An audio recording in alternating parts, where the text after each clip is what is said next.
Parce qu'une conférence, elle s'organise par les êtres humains. Les êtres humains se lèvent et décident, on va organiser quelque chose.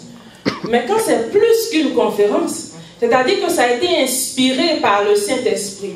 Et quand c'est inspiré par le Saint-Esprit, alors le Seigneur se manifeste lui-même, il est présent. Et donc quand nous entendons et que nous venons en la présence de Dieu, quelque chose se passe. Amen. Amen. Quand je lis la parole, je me souviens de cette dame qui souffrait pendant 12 ans. Amen. Elle perdait la vie parce que la Bible me dit que la vie se trouve dans le sang. Amen. Sa vie sortait donc d'elle pendant 12 ans. Mais la parole nous dit que lorsqu'elle a entendu parler, Amen. Elle a entendu parler, Amen. Elle a entendu parler de ce Jésus-là et elle a su qu'il passait par là. C'est une chose d'entendre parler, c'est une autre chose que d'agir par rapport à ce qu'on a entendu. Amen.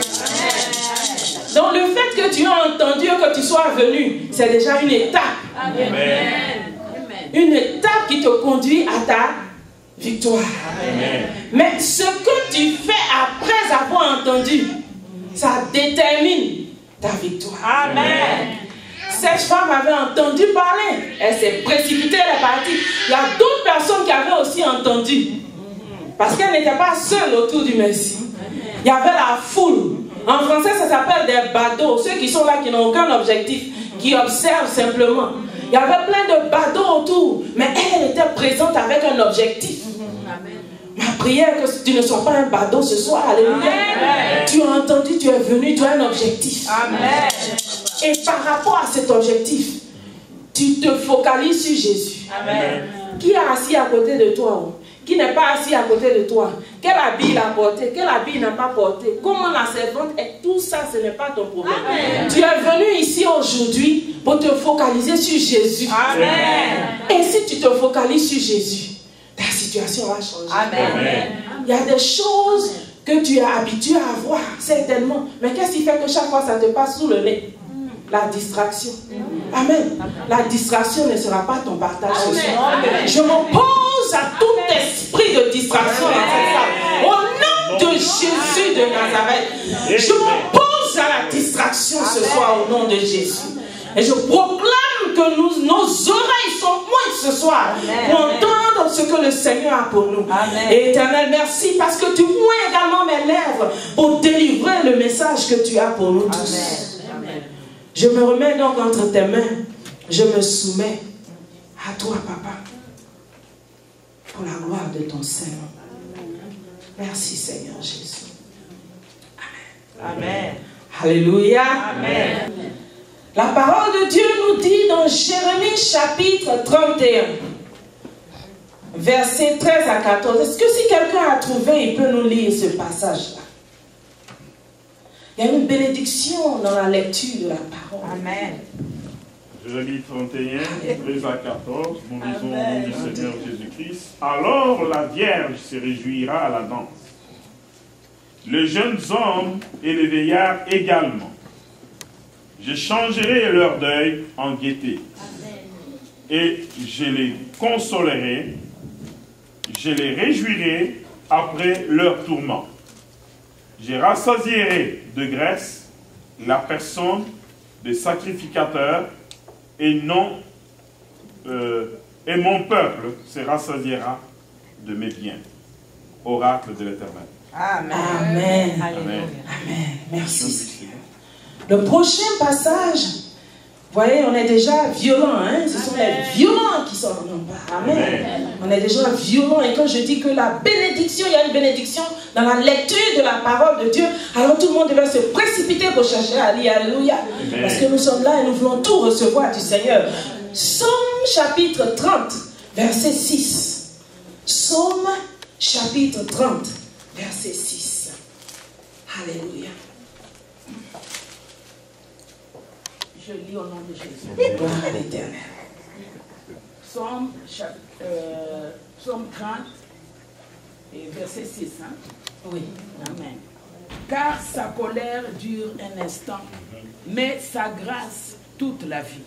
Les soirs arrivent les pleurs, et le matin l'allégresse. Amen. Alléluia.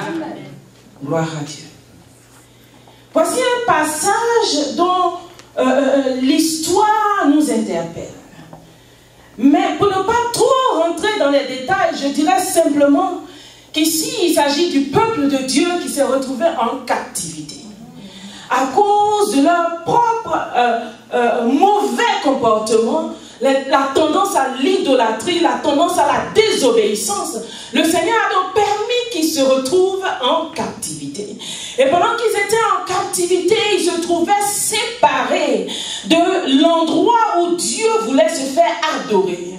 Et donc, nous voyons ici qu'il y avait une séparation spirituelle d'avec le Seigneur. Vous voyez, ce n'est pas comme de nos jours où on prie le Seigneur partout où on se trouve. Dans le temps, il y avait un temple spécifique où Dieu voulait être adoré. Et parce que ce peuple se trouvait en captivité, il n'était donc plus en connexion avec ce temple. Il ne pouvait plus se rendre dans ce lieu pour adorer le Seigneur. Ils étaient coupés de Dieu spirituellement. Ce qui est plus grave, je ne sais pas si c'est plus grave, mais aussi grave, c'est que les sacrificateurs eux-mêmes, les sacrificateurs qui constituaient cette connexion entre le peuple et Dieu, ces sacrificateurs-là étaient en captivité. Quand on lit ce passage, on essaie de comprendre un peu, on voit que le Seigneur dit, les jeunes filles se réjouiront de la danse. Ce qui me dit ici que les jeunes filles étaient en captivité. Et les jeunes filles représentent les porteuses de l'avenir. Ce sont ces jeunes filles-là qui pouvaient donner naissance au futur. Amen. Et donc ceux qui étaient porteurs de l'avenir étaient en captivité. Amen.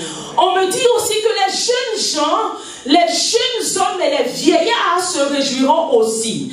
Les jeunes gens qui représentent la vigueur, la vitalité, la possibilité de travailler, de rapporter quelque chose. Le présent donc était aussi en captivité. Mais aussi ce passage me dit que les vieillards eux aussi se réjouiront. Ça veut dire que les vieillards eux aussi étaient en captivité. Les vieillards représentent le passé. C'est vrai, nous ne nous fondons pas sur le passé. C'est vrai, nous ne regardons pas toujours en arrière. Mais le passé aussi contient des leçons.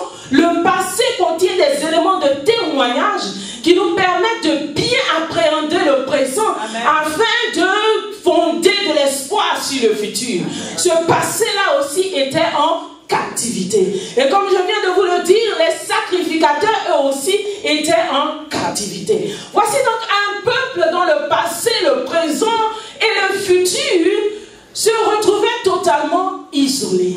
Aucun espoir. Et je sais que je te vois, tu te dis, mon passé était vraiment... Je veux même oublier mon passé. Parce que j'étais dans l'oppression totale. J'ai peut-être grandi dans une famille où on m'a malmené. J'ai grandi dans une pauvreté totale. J'ai grandi où j'étais constamment malade. Mon passé n'a vraiment rien à envier. Et je veux donc oublier mon passé. Et pendant que tu étais dans cette période-là, tu te disais, quand j'aurai un chez moi, je vais souffler. Tu te disais, quand je vais me marier, je vais souffler. Tu te disais, quand je vais voyager, je vais souffler. Tu te disais, quand j'aurai un travail à moi, je vais souffler. Quand je vais finir mes études, je vais souffler. Pendant que tu disais ces choses-là, ton espoir se fondait sur un mariage éventuel. Pendant que tu disais ces choses, ton espoir se fondait sur un futur avec un travail éventuel. Ton espoir se fondait sur une école ou un diplôme éventuel. Ce qui me dit que ton espoir n'était pas là où il devait être. Parce que ce ne sont pas ces choses-là qui te permettent d'être épanoui. Oui, on veut se marier. Oui, on veut travailler. Oui, on veut terminer les études. On est toujours en train de prier par rapport à ces choses-là. Mais ton présent, alors que tu es marié, alors que tu as fini les études, alors que tu as voyagé, alors que tu as un boulot, tu n'es toujours pas épanoui. Ça devrait t'interpeller et te dire que ce ne sont pas ces choses-là qui te permettent de t'épanouir. Parce que l'Éternel veut que tu te fondes sur lui. Amen. Tu ne peux pas compter sur l'homme, les narines duquel sort un seul souffle. Amen. Alléluia. Amen. Alléluia. Le boulot, il est bien.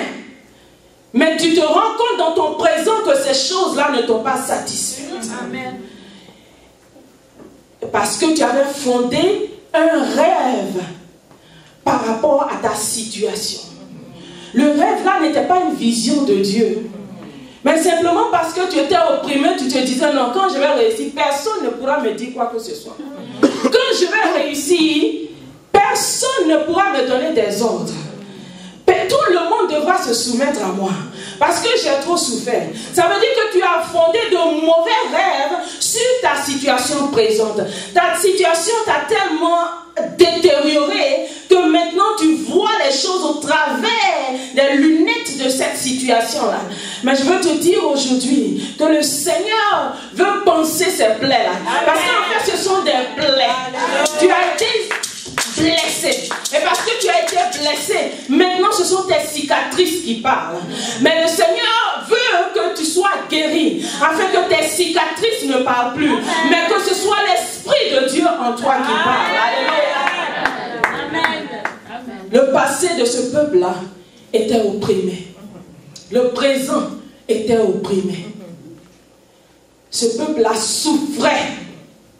Les sacrificateurs, ceux-là même qui devaient se tenir à la brèche pour le peuple, ceux-là même qui devaient intercéder pour le peuple, eux-mêmes ils se trouvaient en captivité.